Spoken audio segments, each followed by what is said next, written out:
Hello everyone, welcome two point of exam. Friends, आज की इस वीडियो में हम कुछ इंपॉर्टेंट जीके के प्रश्न डिस्कस करेंगे जो आपके एग्जाम के पॉइंट ऑफ व्यू से काफ़ी इंपॉर्टेंट होंगे। सो आपसे रिक्वेस्ट है कि आप इस वीडियो को स्टार्टिंग से लास्ट तक देखिएगा और ये ज़रूर मिलाइएगा कि कितने प्रश्नों का आंसर आपने सही दिया। तो ज़्यादा देर ना करते हुए चलिए वीडियो को स्टार्ट करते हैं। तो पहला प्रश्न है आपके लिए कि भारतीय क्षेत्र में दो ज्वालामुखीय द्वीप है। चार ऑप्शन दिए गए हैं आपके सामने, आपको बताना है कि भारतीय क्षेत्र में दो ज्वालामुखीय द्वीप कौन सा है। तो फ्रेंड्स, इसका राइट आंसर है ऑप्शन नंबर डी, नारकोंडम और बैरन। कौन है? नारकोंडम और बैरन। जो नारकोंडम और बैरन है वो भारतीय क्षेत्र में दो ज्वालामुखीय द्वीप है। तो इसका right answer option number D हो जाएगा, यानी वन का जिनका भी ऑप्शन नंबर डी है बिल्कुल राइट आंसर है। अगला प्रश्न है कि किसी देश का मानक समय ग्रीनविच माध्य समय से कितने गुणक के अंतर में रहता है। चार ऑप्शन दिए गए हैं आपको सामने, आपको बताना है कि किसी देश का मानक समय ग्रीनविच माध्य समय से कितने गुणक के अंतर में रहता है, यानी एक देशांतर से दूसरे देशांतर के बीच जाने में कितना मिनट टाइम लगता है। तो इसका right answer option number D हो जाएगा, 4 मिनट। एक देशांतर से दूसरे देशांतर तक जाने में 4 मिनट का समय लगता है, यानी एक देशांतर बराबर 4 मिनट, यानी इसका right answer option number D हो जाएगा। अगला प्रश्न है कि किस राज्य में सड़कों का सर्वाधिक लंबाई है। चार ऑप्शन दिए गए हैं आपके सामने, आपको बताना है कि निम्नलिखित में से किस राज्य में सड़क की सर्वाधिक लंबाई है। तो फ्रेंड्स, इसका right answer option number B हो जाएगा, उत्तर प्रदेश। वैसे तो अगर हम बात करें कि भारत में किस राज्य में सड़कों की सर्वाधिक लंबाई है तो वो है महाराष्ट्र, लेकिन यहाँ पे महाराष्ट्र ऑप्शन में नहीं है, तो उसके बाद हो जाएगा उत्तर प्रदेश। उत्तर प्रदेश को राइट आंसर यहाँ पे माना जाएगा। अगला प्रश्न है कि भारत का एक राज्य जिसे कर्क रेखा दो भागों में नहीं बांटती है।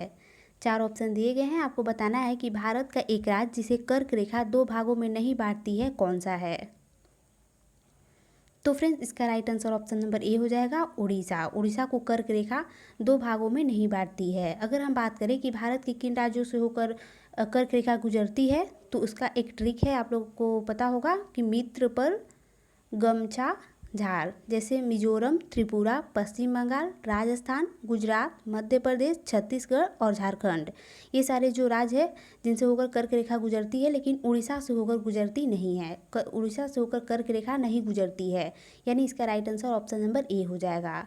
भारत का एक राज्य जिसे कर्क रेखा दो भागों में नहीं बांटती है तो उड़ीसा, यहाँ पे इसका राइट आंसर ऑप्शन ए होगा।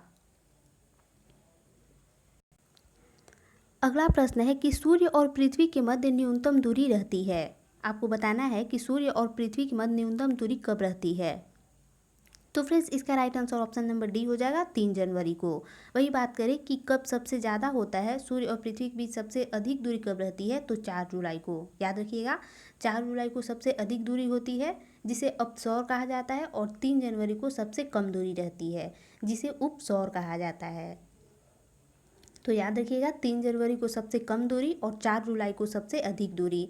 3 जनवरी जब सबसे कम दूरी रहती है तो उसे उपसौर कहा जाता है, और 4 जुलाई जब सबसे अधिक दूरी रहती है तो उसे अपसौर कहा जाता है। सूर्य और पृथ्वी के मध्य अधिकतम दूरी रहती है, तो अभी हमने कहा 4 जुलाई को। प्रसिद्ध चीनी तीर्थयात्री फाहियान ने किसके शासनकाल में भारत की यात्रा की। चार ऑप्शन दिए गए हैं आपके सामने, आपको बताना है कि किसके शासनकाल में भारत की यात्रा की थी। तो इसका right answer option number B हो जाएगा, चंद्रगुप्त द्वितीय, यानी 7 का जिनका भी ऑप्शन नंबर बी है बिल्कुल राइट आंसर है।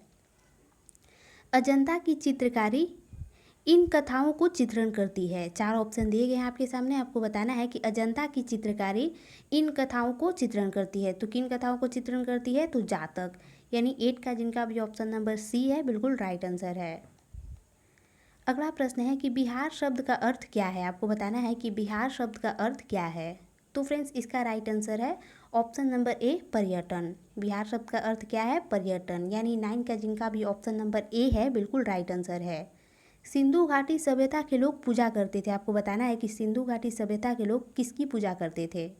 तो फ्रेंड्स, इसका right answer option number A हो जाएगा, पशुपति की। सिंधु घाटी सभ्यता के लोग पशुपति की पूजा करते थे, यानी 10 का जिनका भी ऑप्शन नंबर ए है बिल्कुल राइट आंसर है।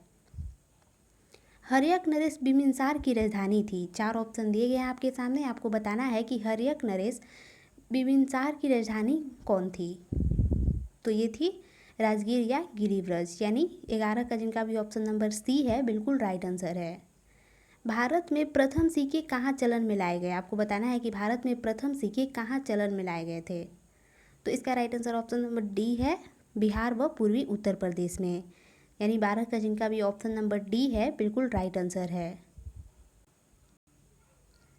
अगला प्रश्न है कि हर्ष ने अपनी राजधानी परिवर्तित की। 4 ऑप्शन दिए गए हैं आपके सामने, आपको बताना है कि हर्ष ने अपनी राजधानी कहाँ परिवर्तित की थी।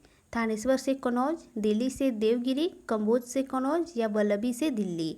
तो इसका right answer option number A हो जाएगा, थानेश्वर से कन्नौज, यानी 13 का जिनका भी ऑप्शन नंबर ए है बिल्कुल राइट आंसर है। किस वर्ष को भारत में आर्थिक सुधारों की प्रक्रिया का आरंभकाल माना जाता है। 4 ऑप्शन दिए गए हैं आपके सामने, आपको बताना है कि किस वर्ष को भारत में आर्थिक सुधारों की प्रक्रिया का आरंभकाल माना जाता है। तो इसका right answer option number C है, 1991। भारतीय प्रायद्वीप का कौन सा शहर 8 डिग्री अक्षांश के से निकटतम है, आपको बताना है कि भारतीय प्रायद्वीप का कौन सा शहर 8 डिग्री अक्षांश से निकटतम है। तो इसका right answer option number C हो जाएगा, कन्याकुमारी, यानी 15 का जिनका भी ऑप्शन नंबर सी है बिल्कुल राइट आंसर है। इनमें से कौन मिश्र धातु नहीं है। 4 ऑप्शन दिए गए हैं आपके सामने, आपको बताना है कि कौन मिश्र धातु नहीं है। तो इसका right answer option number B हो जाएगा, जिंक। जो जिंक है वो मिश्र धातु नहीं है, यानी 16 का जिनका भी ऑप्शन नंबर बी है बिल्कुल राइट आंसर है। अगला प्रश्न है कि इनमें से किसमें प्रोटीन सर्वाधिक होती है। 4 ऑप्शन दिए गए हैं, आपको बताना है कि किसमें प्रोटीन सबसे अधिक होती है। तो जो 4 ऑप्शन दिए गए हैं, चावल, मकई, सेब और मूंगफली, तो इन चारों में मूंगफली में प्रोटीन सबसे अधिक होती है, यानी 17 का जिनका भी ऑप्शन नंबर सी है बिल्कुल राइट आंसर है। इनमें से कौन सबसे प्राचीन प्राणी है, आपको बताना है कि सबसे प्राचीन प्राणी कौन है। मछली, बैक्टीरिया, डायनासोर या कौवा। इसका right answer option number B हो जाएगा, बैक्टीरिया। बैक्टीरिया सबसे प्राचीन प्राणी है, यानी 18 का जिनका भी ऑप्शन नंबर बी है बिल्कुल राइट आंसर है। नमक मिलाने से खाद्य पदार्थों का संरक्षण होता है क्योंकि यह उसकी अम्लता को बढ़ा देता है, उसे क्षारीय वातावरण देता है, कोषों से पानी खींच लेता है या उसका तापमान घटाता है।